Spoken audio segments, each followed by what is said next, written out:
There's a path behind my house that cuts through a small stretch of trees. Nothing special, maybe a 10-minute walk, and for months I didn't take it. Not because I was busy, not because it was hard. I just kept thinking about it as something I hadn't started yet, and that made it feel heavier than it was. One morning I walked out the back door and I just went. No shoes tied tight, no water bottle, no plan. I just stepped onto the dirt and kept moving. And when I came back, I remember standing there thinking, that was it? That was the whole thing? I think discipline works like that for most of us. Not the doing, the imagining of the doing. So let's talk about that. There's a word in Sanskrit, tapas. It shows up a lot in Hindu and yogic philosophy. It's usually translated as discipline or austerity or sometimes heat. And when people hear it, they picture monks sitting in caves, fasting for weeks, enduring things most of us would never sign up for. But the original meaning is quieter than that. Tapas just means a steady, low flame, not a bonfire, not an explosion, a candle on a windowsill that stays lit because nobody blows it out.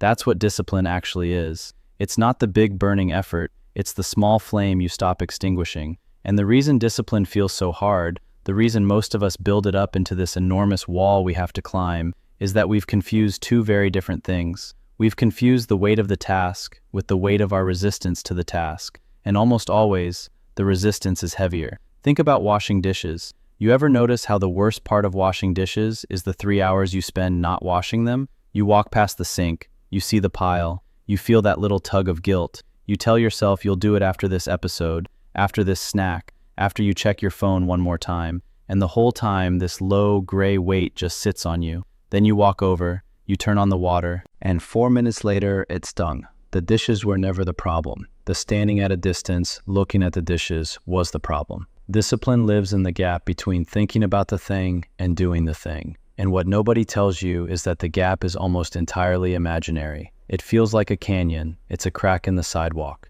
right? Now there's a concept in Buddhist psychology called papancha. It's a Pali word, and it basically means mental proliferation. The way the mind takes one simple thing and spins it into a whole saga. You don't just think, I should go for a run. You think, I should go for a run, but it's cold, and I didn't sleep well, and last time my knee hurt, and I should probably get better shoes first. And honestly, what's even the point, because I'm not going to stick with it anyway, and people who run every morning are just wired differently than me. That whole storm happened in about 4 seconds. And none of it was the run. The run was just putting on shoes and walking out the door. Everything else was papancha, mental weather you generated around a very small, very doable action. So here's the first thing worth sitting with. Discipline is not about forcing yourself to do hard things. It's about closing the gap between the idea and the action before your mind has time to build a wall there. See, we think disciplined people have more willpower, more strength, some iron thing inside them that the rest of us are missing. But if you actually watch someone with strong discipline, really watch them, you'll notice something strange. They don't seem to be trying very hard. They just seem to be starting before they think too much. There's a story about a Zen teacher, and I'm going to tell it loosely. A student comes to him and says, "How do you maintain such discipline in your practice? You sit every morning, you eat simply, you move through your day without wasting time. How do you do it?"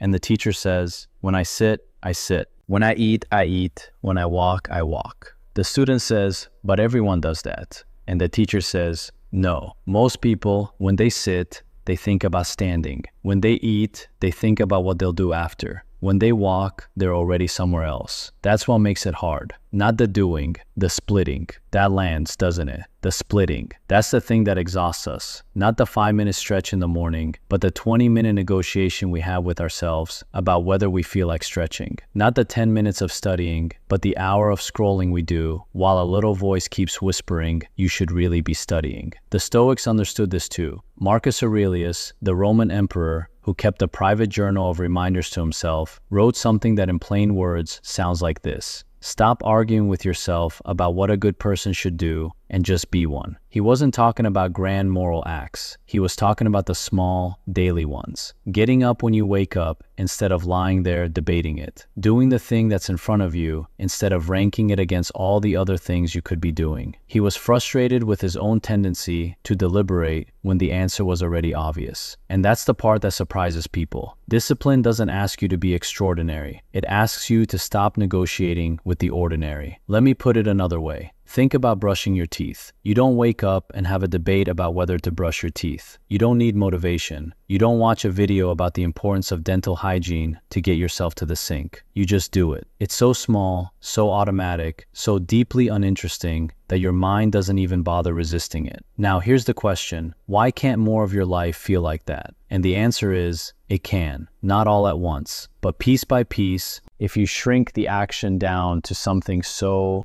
undramatic that your mind doesn't see it as a threat. This is what Lao Tzu was pointing at in the Tao Te Ching when he said, "The stiff and unbending is the disciple of death, and the soft and yielding is the disciple of life," which basically means don't try to be rigid. Don't build a fortress out of your routine. Be like water. Water doesn't force its way through rock all at once. It just shows up day after day, and the rock slowly gives way. You don't need to meditate for an hour. Sit for 2 minutes. You don't need to overhaul your diet. Drink 1 glass of water before your coffee. You don't need to write a book. Write 1 sentence. And the trick, the real trick, is to let that be enough. Not as a stepping stone to the bigger thing, not as a warm-up. Let the small thing be the whole thing. Because what you're actually training isn't the action, you're training the reflex of starting. And once starting becomes easy, something shifts. The flame stays lit a little longer each day. Not because you're forcing it, because there's no wind. Remember, discipline isn't a character trait, it's a habit of reducing friction, and most of the friction is mental. Here's something I find quietly amazing. When researchers study people who score high on self-discipline questionnaires, they don't find people who are constantly resisting temptation. They find people who have arranged their lives so they face less temptation in the first place. They don't keep chips in the house. They put their phone in another room while they work. They lay out their clothes the night before. It's not heroic, it's almost boring, and that's the point. The Bhagavad Gita says something about this. Krishna tells Arjuna, "You have the right to your actions, but not to the fruit of your actions." In real life, that means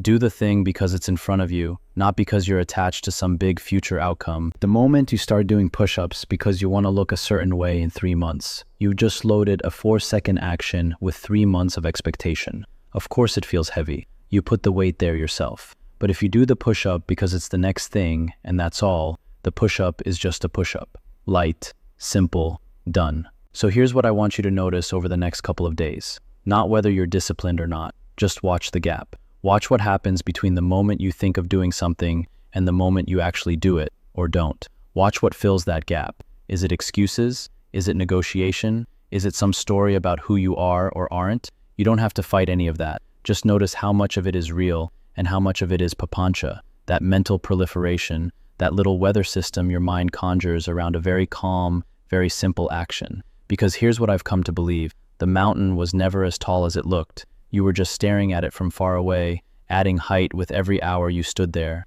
And the people who climb it, most of them will tell you the same thing. The hardest part was walking to the base. We make discipline into this mythic quality, this thing that belongs to athletes and monks and people with more grit than us. But discipline, real discipline, the kind that actually changes how your Tuesday feels and how your Wednesday morning starts, is almost disappointingly simple. It's the glass of water. It's the 2 minutes of sitting still. It's the choosing to begin before you've decided you're ready, because you finally notice that readiness is just another form of delay. Tapas, the low flame, not the bonfire you light once a year on New Year's Eve that burns out by January 9th, the candle on the windowsill, steady, unimpressive, still there in the morning. You don't need to become a different person. You just need to close the gap a little. Start before the storm comes, and let the small thing be the whole thing. That's all discipline ever was.